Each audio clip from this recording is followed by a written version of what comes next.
Hello. Today's assignment is called Editing and Revising Task Cards.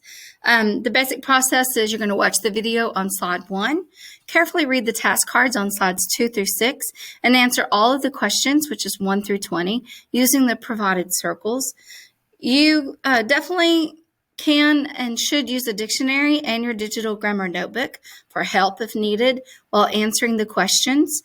Again, our focus is for a review for your Unit 5 Grammar Revise and Edit test that we'll have later this week.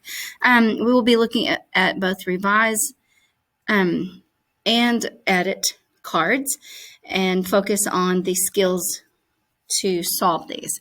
So, for instance, on number 1, it says his name was given to him by his grandmother, which means brave one in another language. And the question is, so they're going to give you they're going to give you a sentence that has an error, and then they're going to ask you what to do to fix the error. So what is the most effective revision to make? So you need to think of, if you're revising, that means you're changing the way the words are put together in a way. And your clue here for revising, pick the one that is grammatically correct. It also needs to sound, it needs to flow, it needs to sound correct when you say it out loud, but it has to be grammatically correct. So if we read all 4 of these,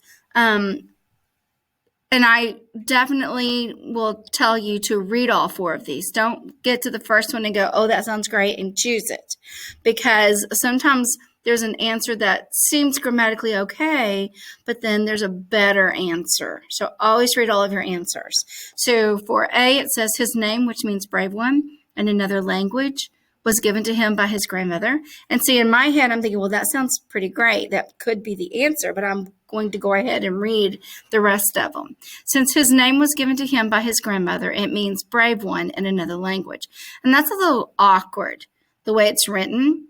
It doesn't flow the way it needs to. So we're going to say B is a no. His name was given to him by his grandmother, comma. It means brave one in another language.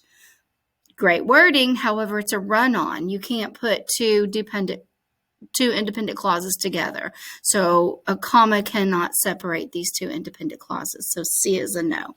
Given to him by grandmother, comma, in another language, comma. His name means brave one. Again, that one is actually grammatically correct, but it's awkward. So don't choose D as your answer. So now that we've read all 4 of them, we know that A is the one that sounds the best and it is grammatically correct. So that's how you know that that's the correct answer. Go through and work the rest of these.